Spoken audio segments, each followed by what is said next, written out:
नमस्कार मंडळी, तुम्हाला माझ्या पूर्ण फॅमिलीची पण ओळख करून देणार आहे. शॉर्टमध्ये कसं सांगता येत नाही जास्त. तर पहिल्यांदा माझ्या जाऊबाईंनी हळदी कुंकू वगैरे लावून घेतलं बघा. मावस दीर आले होते, अचानकच यात्रेला घेऊन आली त्यांची गाडी. आम्हाला वाटलं पण नाही, आता आमचं गाव लांब असल्यामुळं जेवढा आहेर होता तेवढंच, नारळ वगैरे पेढे काही नव्हते बरं का. कारण गावापासून 3-4 किलोमीटरवर आहे, पण तिथं पेढे वगैरे काही भेटत पण नाही. आणि इथं मग म्हटलं आहे तसंच आपण कार्यक्रम करून घेऊया. तर मग हळदी कुंकू वगैरे लावून लिंबू वगैरे चाकाखाली ठेवून दिले होते. मग पहिल्यांदा माझ्या जाऊबाईने हळदी कुंकू वगैरे लावून घेतला. नंतर ह्या माझ्या सासूबाई आहेत बघा, त्यांनी पण लावून घेतला. आणि इकडून आलेले माझे हे नंदव होते. पुतणी मस्त उभारून पाहत होती काय काय करतात. ते खूप लक्ष देते आणि बोलते. आणि ही तिसऱ्या वेळेस लावत होते, ती माझी मावस जाऊ होती. तर त्यांच्याच मिस्टरांनी गाडी आणली होती. तर इथं माझ्या ननंदबाई आता हळदी कुंकू लावून घेत होते. आता यात्रेला सगळे आलते, त्यामुळे बाहेरून काही कोणी आलेच नाही. घरातल्या असल्यामुळं बरोबर 5 बायका झाल्या होत्या. मग सगळ्यांनी हळदी कुंकू लावून घेतला. तर ही माझी भाऊजाई आहे. भाऊजाई मग नंतर लावत होती. तर मी पण लावला होता, पण माझा व्हिडिओच कोणी घेतला नाही. हा मोठा प्रश्न झाला बघा. मग 5-6 बायकांनी 7 बायकांनी मिळून हळदी कुंकू लावला गाडीला.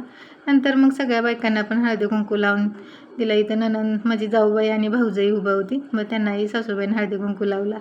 आता माझा व्हिडिओ काढायला सांगत होता, त्यांनी शॉर्टच घेतला, लॉंग वगैरे काही घेतला नाही. अहो बसले होते बघा गाडी चालवण्यासाठी. मग इथं नामाटी वगैरे ओढून ह्यांना टोपी टावेलांचा आहेर वगैरे केला. आता मी उन्हात असल्यामुळे मोबाईल गरम झाला. लॉंग व्हिडिओ मला आहोने गाडी नेलेला म्हणजे तो सेवच झाला नाही, त्यामुळं मग तो राहून केला बघा. मग सगळा कार्यक्रम वगैरे आवरला. संध्याकाळी मुलं एवढी छान इथं सुरपाटी खेळत होती ना. आता बघा शॉर्टमध्ये तर जास्त दाखवत आला नाही, म्हणून मी लॉंग घेतला होता व्हिडिओ. आता ह्या दोघी मोठी झाल्यात, बहिणी बहिणी एकीकडे असतात आणि भाऊ भाऊ एकीकडे असतात. आणि ही माझ्या भावाची मुलगी. आता या उंच असल्यामुळं हे होऊन जाते. पण माझ्या गावाकडची पुतणी आणि आरव एकीकडे असतो आणि अनुष्का आणि पुतण्या एकीकडे असतो. त्यांची जोडीच लागल्या पहिल्यापासून, म्हणजे लहानपणापासून. त्या दोघांना एकमेकाचं पटतं, ह्या दोघांना एकमेकांचं पटते. त्यामुळं अशी टीम बनवतात त्या. नाहीतर मग कधी कधी मुली मुली होतात आणि कधी मुलं मुलं. असं खरंच खूप एन्जॉय करतात. आपल्या आपल्या म्हणजे बहीण भावंडात वेगळंच असते. इकडे किती आपण राहिलो तरी शेवटी आपलं गावाकडचं घर आणि आपले बहीण भावंड यांच्यामधला आनंद वेगळाच असतो. आणि मोकळ्या वातावरणात कोणी म्हणत नाही तुम्हाला एवढं ओरडताय का काय करताय. इथं भावाची मुलगी मस्त तिचं एन्जॉय चालू होतं. आता खालून पाणी घेऊन आलं का वरती देतात, त्यामुळे ती काय खाली जात नव्हती. नाहीतर मग त्यांचा डाव जातोय असं होतंय. त्यामुळे ती गपचूप एका ठिकाणी शांत बसली होती. पण एवढे हात लांब असल्यामुळं अनुला तिनं आउट केलं मस्त बघा. आणि इथं चिंचेचं झाड तर किती दिवस झालं लावलं.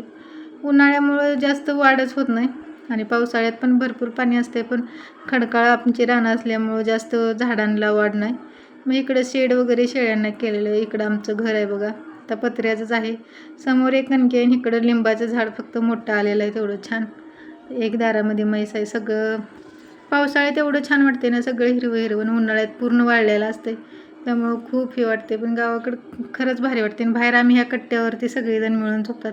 एवढं भारी वाटते ना, फॅनची एसीची काहीच गरज नाही, एवढी थंडी वाजते ना, खूप भारी वाटते. मग आम्ही कप्प्यामध्ये भाकरी करतोय, आतमध्ये सगळे काळं होणे म्हणून, आणि एका ठिकाणी चारा वगैरे टाकायला, आणि एका ह्याच्यामध्ये शेळ्या वगैरे बांधतोय. तर असं आहे बघा आमचं घर. आणि इकडं सासूबाई आमच्या झाडून घेत होत्या. त्यांना साफसफाईची एवढी सवय आहे ना, काही सांगूच नका. सारख्या त्या स्वच्छच करत राहतात. तर कसा वाटला व्हिडिओ मला कमेंटमध्ये सांगा. व्हिडिओ आवडला असेल तर आपल्या चॅनलला सबस्क्राईब करा आणि लाईक करा आणि शेअर करायला विसरू नका. चला तर बाय, पुन्हा भेटू.